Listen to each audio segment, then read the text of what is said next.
Hello and welcome back to AP World History Modern. Today we're going to begin Unit 7.2, Causes of World War I. Our learning objective is to explain the causes, and we'll probably leave it at that today, of World War I, but I guess we'll deal with a couple consequences as well.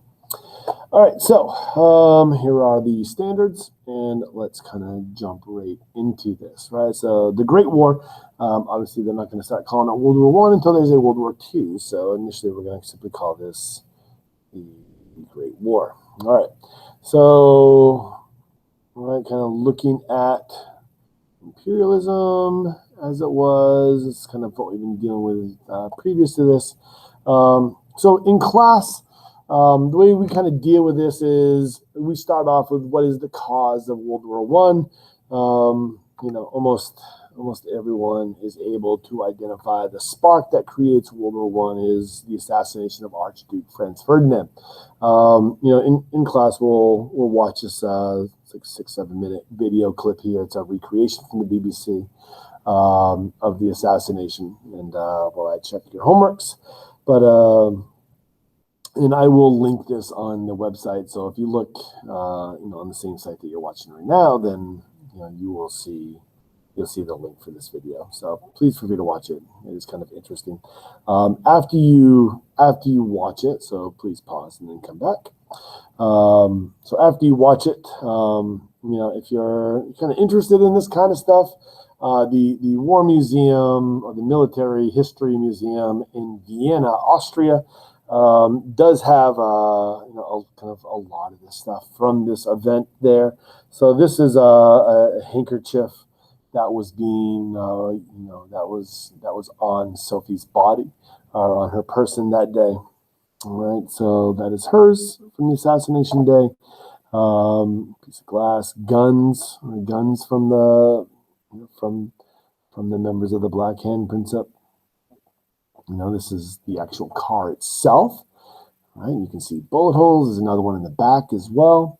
If you kind of look at the car, this is the suit that was being worn by Franz Ferdinand, by the Archduke, the day that he was assassinated, right? And when I went there, I brought my children as well, so I had them take a picture with the car in the background, right? And so this is the actual automobile that Franz Ferdinand and Sophie were in when the assassination occurred.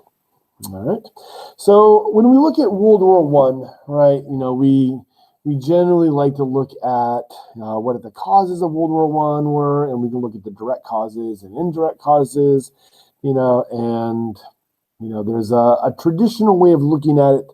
There's an acronym for it to help you remember it. It's MAIN, and so militarism, alliances, imperialism, and nationalism.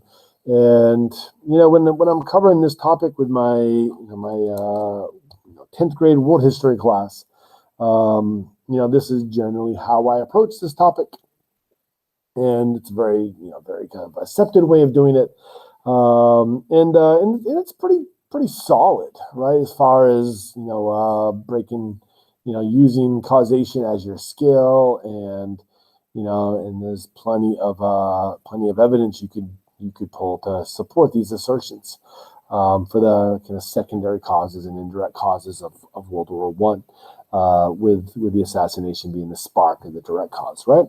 So it's actually a pretty solid way to make your argument for what caused World War I. It does lack nuance, however, and so I'm going to go through this, through these with you really quick, and then I'll kind of give you a more nuanced way of looking at it as well. All right. So as far as militarism, we know that, kind of looking for the past 100 years leading up to World War I, that we've seen an increase level of militarism taking place. And really we're not just talking about, the size of the guns or the explosions or the range. We're also talking about how much of your country's GDP is being devoted to the war effort. How many soldiers could you potentially put onto the battlefield?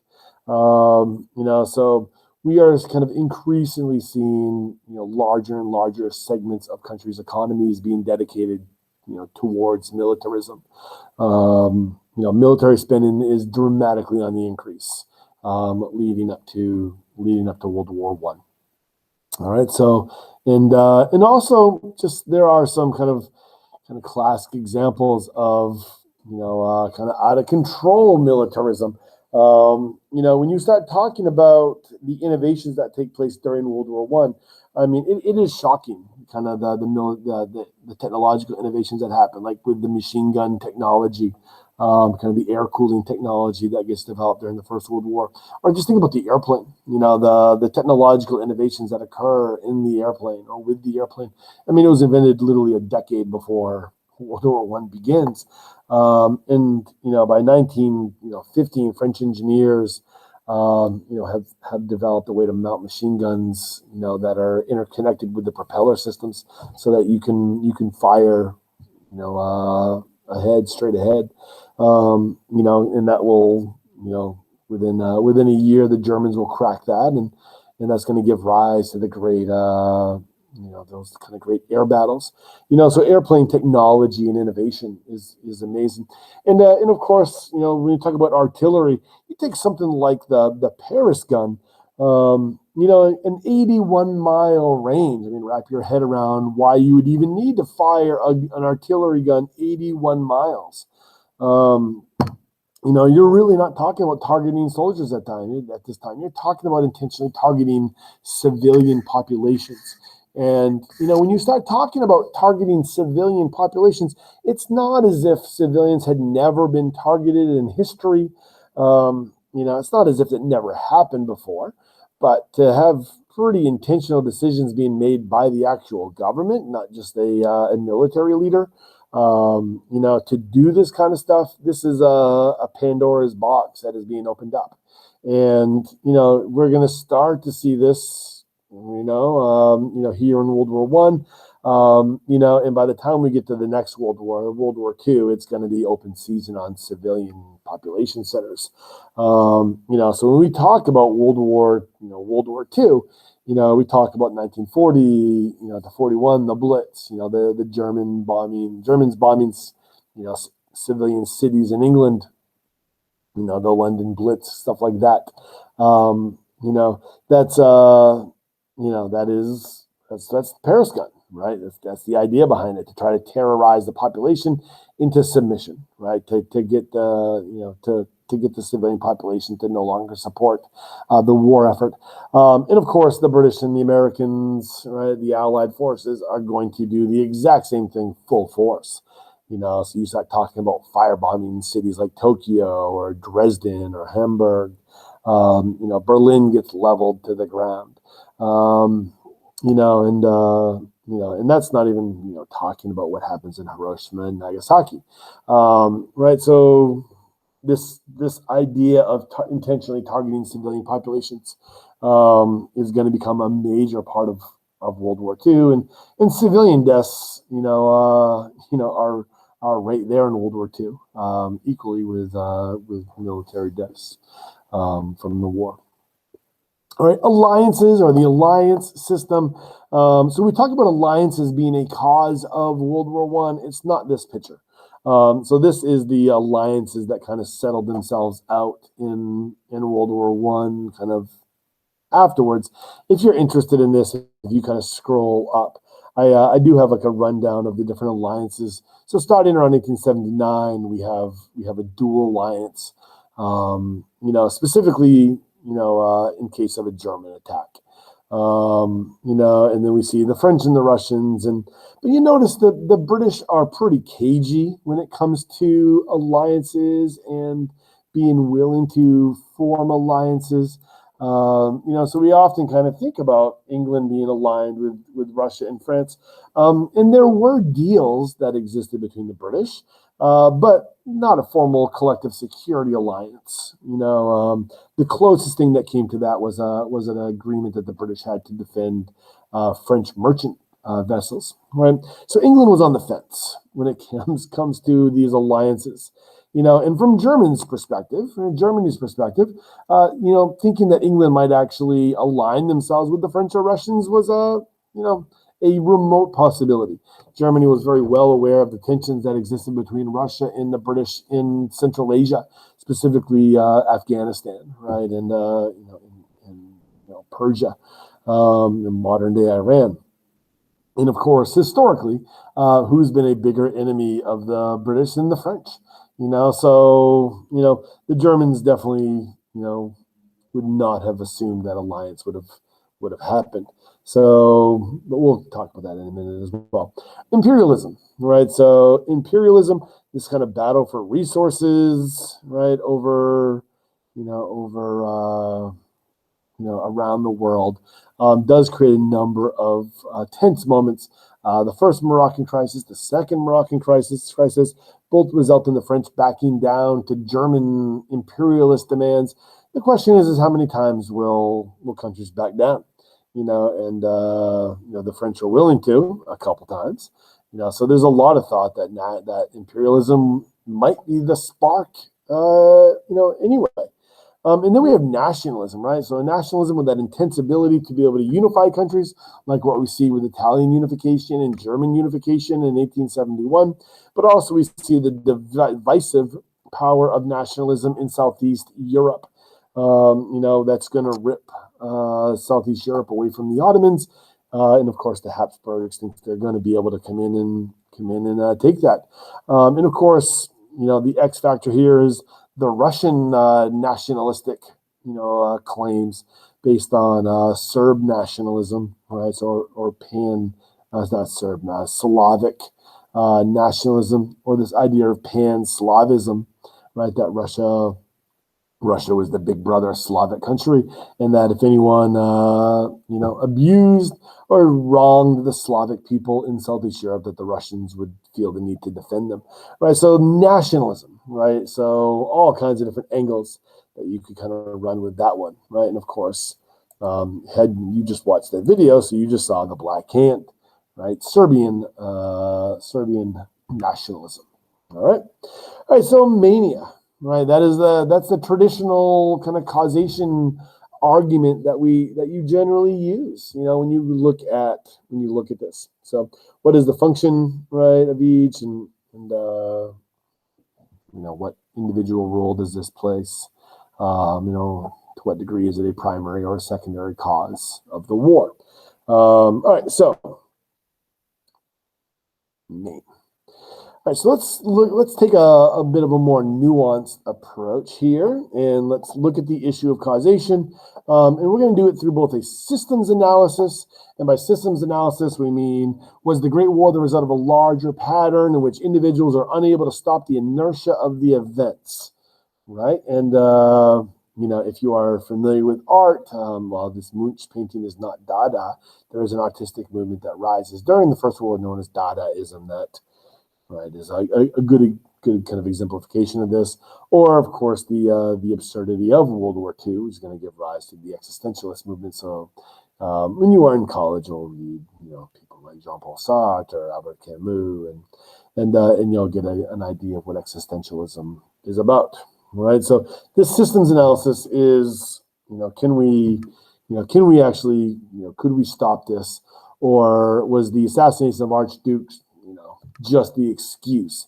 Was Europe a dry, an arid field just waiting for a match to get dropped, and it really didn't matter what it was. It was just waiting to happen, right? So there's that kind of view which we're going to look at, and then of course it is hard to, as an American, to not at least look at the individuals matter, analysis, right? So as an American teenager, who believes more in the power of the individual than an American teenager, right? So, one person can make the difference, and everyone should try. Be the change you want to see in this world. That's why you recycle, and you're going to save the planet, and that you as an individual can actually make a difference. All right, so we're going to start with that, because that makes the most sense to you, I am sure. And then we'll take this kind of inertia argument, right?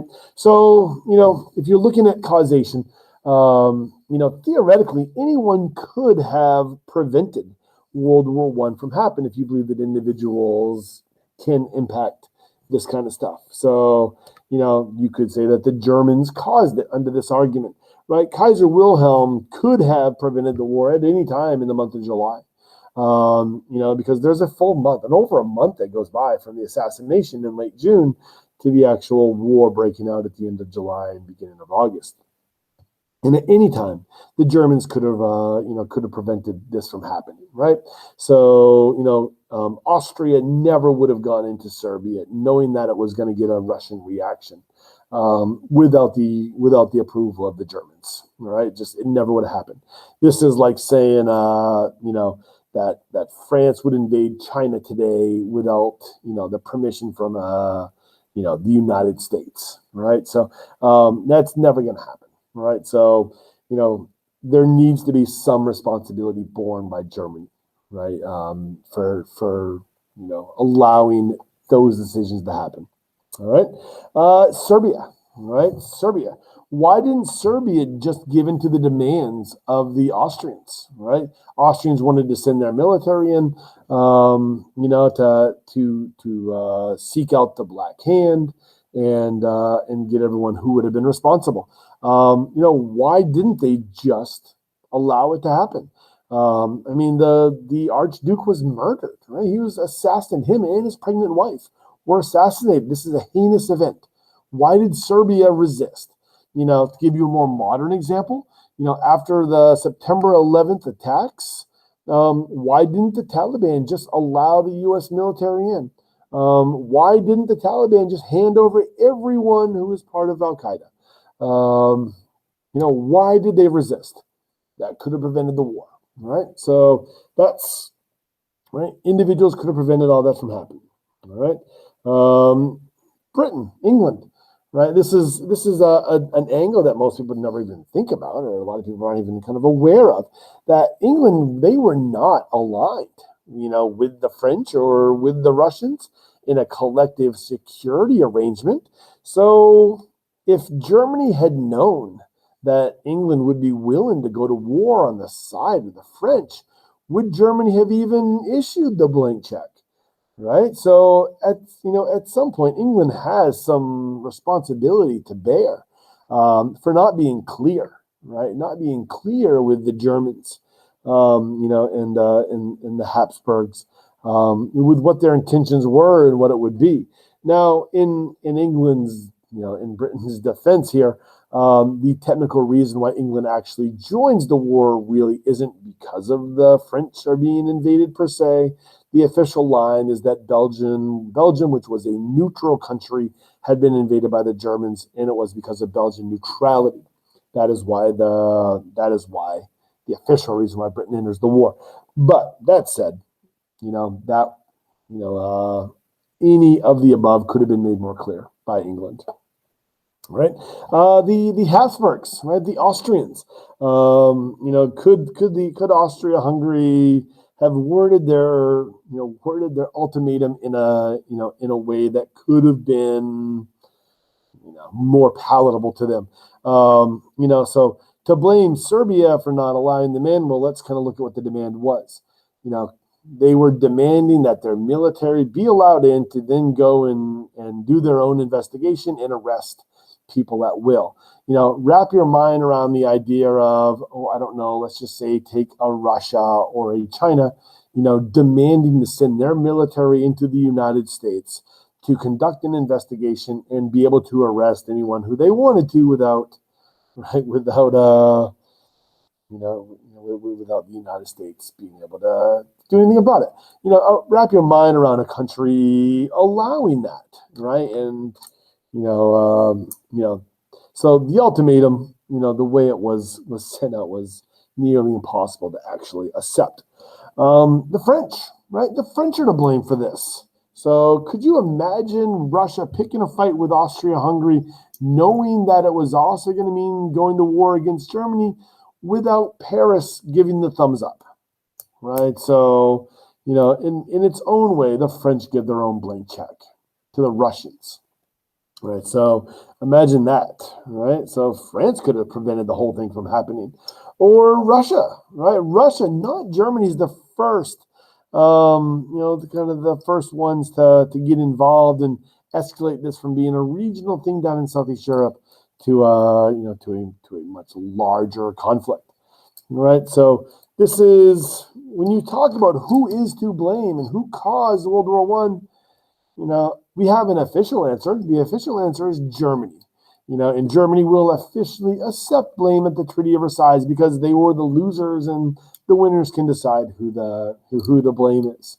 However, the real reason is much more complicated. Okay. All right. So, what are the causes of World War One? It's complicated. Okay. All right. So that's that. And I always kind of like to run down through this. I really like this and just kind of make sure you know what everything is. So as we're going to kind of click through, and you should be able to identify what this is, right? You should be able to identify what this is. All right. So notice that with that. You should be able to identify what this is. Okay.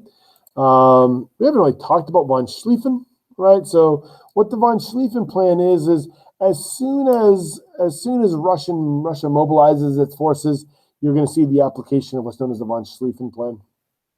But this is a level of specificity that we really don't need to understand in AP world. It's more of a European history thing. But just understand that there was a German plan that was drawn up when France went into an alliance with Russia. The plan was drawn up in 1905. The plan, essentially says that France is a much more modern, right, up-to-date military, and that Russia is coming off from the Russo-Japanese War, the humiliation, and it is not nearly as modern and developed. The idea is that if you're going to go to war with either one of those because of this new alliance, it's going to be a war on two fronts. War on two fronts are nothing that a country ever wants to be involved in. So Germany came up with a plan to prevent it from having to actually fight on two fronts. And that's the Schlieffen Plan, right? So full-scale invasion and do like a flanking move, which required you to send your troops through Belgium, neutral Belgium. And the idea was you'd be able to conquer France, in about a month or so, give or take a few weeks. You could then put your troops on the trains and then rail them to the Eastern Front, where by the time your troops were there, Russia would still be in the process of mobilizing, probably not even be fully mobilized by that point. And then that would enable you to then just take care of Russia individually, France already being conquered. Now, what the Schlieffen Plan doesn't take into account, because it was created in 1905, is that between 1905 and 1914, Russia undergoes a very serious process of militarization. And dedicated a pretty large chunk of their GDP towards militarization. So Russia was not as backwards as what the Schlieffen Plan, that old plan, takes into account. And before France is able to be knocked out, Russia is moving its forces deep into German territory. So anyway, the Schlieffen Plan was never able to be implemented. All right. So anyway, moving on. So the systems approach. Let's kind of look at this systems analysis of the cause of the war. And this is the idea, that because of the alliances, right? These factors, whatever they are, any series of events could drag everyone down with them. We've already talked about these first two, so I really want to just take a minute and talk about number three. All right. So we've already talked about decolonization of Southeast Europe and the Balkans. What this had done to the Ottomans, and this idea that Russia or Austria-Hungary or the Ottomans, these are the weakest states in the system, and none of them are capable of losing face, right? So they can't take an insult and survive politically at home, all right? We've already talked about nationalism, the immense, powerful, unifying force it is, but it's also a massively divisive force as well. So nationalism is going to kind of take away a lot of the flexibility that had existed under kind of the original Congress of Vienna, within the system, right? That kind of cooperation is going to go out the window, right? So that divisiveness. So let's talk about this kind of third thing that we haven't really talked about is understanding or using the systems analysis, with the industrialization. So by the time, when you look at when Germany is created, England is much more, the industrial output of England is, probably 2/3 greater than Germany. By the time we get to 1914, there's industrial output parity between the two, right? And the reality of industrialization means that when the war does happen, that space, time, and mass are all going to be different than what they were before industrialization. Railroads and steamships means the ability to provision militaries anywhere on planet Earth is capable. The rapidity of these military activities has been forever changed with this new industrial technology. The telegraph and the railroads mean that you can move troops hundreds of miles, right? I mean, the whole von Schlieffen Plan is predicated on the ability to move your entire army from France to Russia within days. This reality is going to change military tactics, right? And of course, mass, right? The mass of this kind of stuff. Industrial factories means that you can organize, train, clothe, supply with weapons, feed your armies, so that we're going to see scales unlike anything ever seen before. Last time in this class, I think we talked about the size of a military was with Napoleon's 300,000 French troops and 300,000 other troops. So 600,000 to 700,000 troops in 1812 that went into Russia. And of course, we know that was stretching the limits of what was possible. When winter comes, Napoleon is unable to provision them, supply them, and 90% of them do not make it back to France, right? So the limits had been pushed too far by Napoleon. However, we're going to talk 2 to 3 times that number is going to run its way through Belgium. So the Germans, because of the industrial factory system, is able to can food and supply them with food and supply them with clothing and weapons. Okay, and of course the integrated train networks that exist are gonna make that all possible. All right, so just understand that when you talk about Germany and England, there was an asymmetrical power balance that existed between the two. Throughout the kind of early industrial era. We know that by the time we get to the turn of the 20th century, England is the dominant naval power on planet Earth. There was nobody even near it. And then Germany was the most dominant power, land army on the continent of Europe. Nobody was anywhere near it. So, but the two did not perceive each other as a threat, right? England's the naval power, Germany is the land power, right? And that asymmetrical power balance existed, and it was stable. Okay, so and then things changed, and we can even look at exactly when it changed, right? So we do see some alliance that breaks out, but nothing changes this asymmetrical power balance more than what happens in 1898 and the rise of the risk fleet, right? So what the risk fleet is England, right, had the largest navy, and the Germans decided that they didn't want to put at risk their merchant fleet to the generosity of the British. They wanted to at least be able to hurt the British bad enough so that if things ever did go bad, that tensions ever did increase, that the British would have to think twice about attacking German merchants, right? So Germany did not being at the mercy of the British when it comes to their merchant fleet. So the goal of this risk fleet is no sea power could attack the Germans, specifically the British, without sustaining such damage that it would make it susceptible to a third party, like the Americans or something like that. The fleet was designed to be a deterrent, right? And in class, I'll often talk about the game of risk and, talk about some strategies. You don't always want to go to war, right? Sometimes you want to hold borders. And if you want to hold borders, how many troops do you need to hold borders? You need enough to dissuade somebody from attacking you. You need enough to, so that if somebody does attack you, you're going to inflict so much damage that someone's going to be able to come at it from a different side. You don't necessarily need parity for that. You just, you want to hurt them. Now, the reason why this is a problem, what Germany is wanting to do here makes sense. So why does England, care so much about this, right? And the reason being is it has a lot to do with an economics concept called comparative advantage.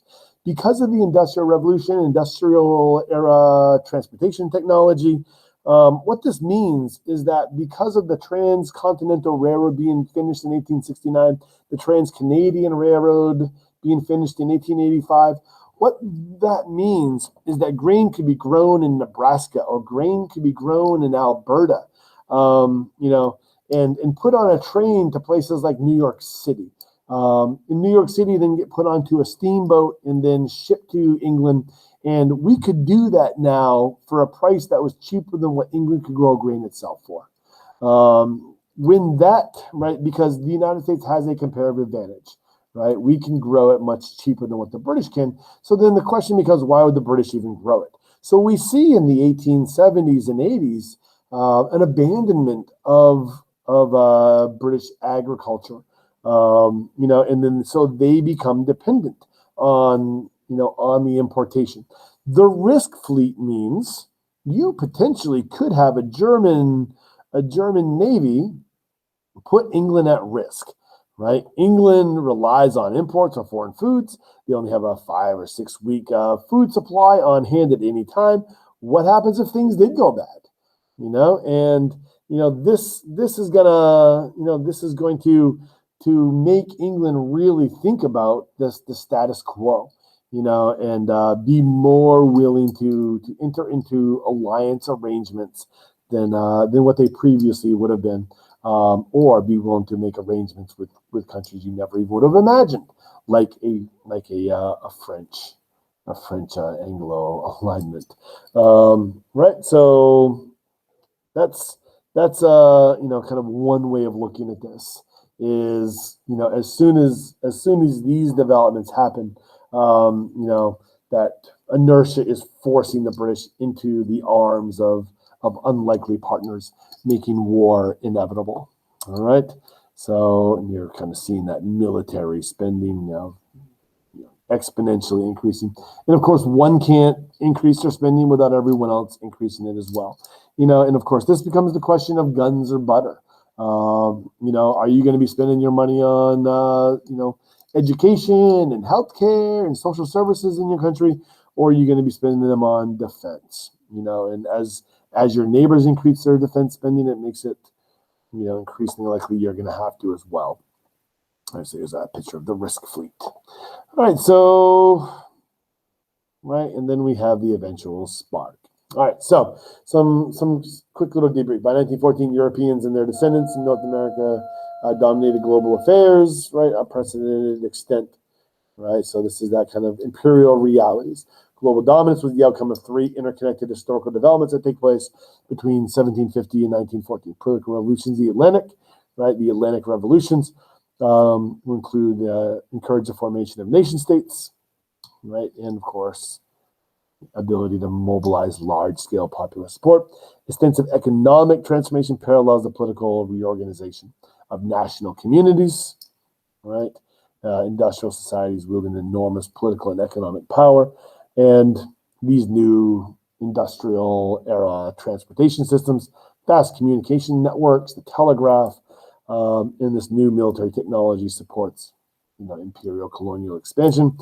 And by 1914, Europe is rife with national rivalries, colonial disputes, nationalistic aspirations, and they're simply looking for a spark. And the spark comes. All right, that is all for today. I put some crash courses on as well as Heimler. So please feel free to watch those as well. Much better than me. Sapriati.